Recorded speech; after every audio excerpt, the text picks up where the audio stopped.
L'équipe de France de football s'apprête à affronter Israël ce jeudi 14 novembre, un match sous haute tension. Alors pourquoi est-il aussi sensible au point d'y tourner à l'affrontement politique? On vous explique. Dans la nuit du 7 au 8 novembre à Amsterdam, des violences ont éclaté à l'issue d'un match de football qui opposait les équipes de l'Ajax et du Maccabi Tel Aviv. Plusieurs supporters israéliens ont été blessés et ces violences font grimper encore d'un cran la rencontre de ce soir entre la France et Israël, qui était déjà classée à très haut risque en raison du contexte géopolitique. En effet, ce risque survient dans un contexte de recrudescence des actes antisémites en France. Ils ont été multipliés par 4 au cours de l'année 2024. Si les services de renseignement n'avaient pas repéré d'appels sur les réseaux sociaux, cette menace demeure prise très au sérieux. Pour en parler, je vous propose de retrouver Clément Comollet et Jean-Marcel Boudard, des confrères qui sont devant le Stade de France à quelques heures du coup d'envoi. Et on est au Stade de France qui va accueillir ce soir une rencontre très tendue entre la France et Israël.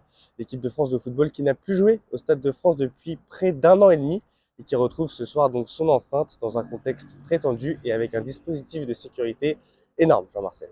Oui, un dispositif qualifié par les autorités même d'inédit et d'exceptionnel, puisque plus de 4000 gendarmes et policiers seront engagés ce soir pour sécuriser les abords du Stade de France, mais aussi tous les chemins d'accès menant au stade. C'est l'autre aspect inédit de cette rencontre, la faible affluence pour un match de l'équipe de France au Stade de France, puisque entre 15 et 20 000 personnes seulement sont attendues ce soir. Il faut remonter un match contre la Nouvelle-Zélande en juin 2003 pour retrouver une assistance aussi faible dans l'enceinte de Saint-Denis. Beaucoup de spectateurs ont été découragés et dissuadés à la fois par ce contexte sécuritaire, mais aussi le climat pesant autour de cette rencontre. Cette rencontre a très vite viré au débat politique. Emmanuel Macron sera présent en tribune et le parti politique La France Insoumise avait même demandé à ce que cette rencontre soit interdite. Il ne sera jamais ni normal, ni moral, ni même raisonnable d'accueillir les bras ouverts Israël en plein génocide.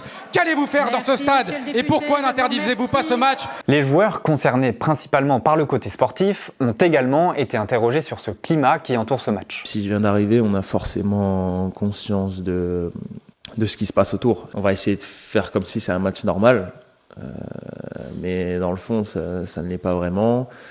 On a forcément de la compassion avec ce qui se passe au Moyen-Orient. Les 20 000 spectateurs qui n'auront pas le droit d'amener leur sac à dos ou leur gourde seront soumis à un double contrôle avec à chaque fois une présentation des documents d'identité, l'obligation de se soustraire à des fouilles et palpations pour ne laisser entrer aucun message politique dans les travées. Une chose dont on est sûr, c'est que ce match de foot ne ressemblera à aucun autre.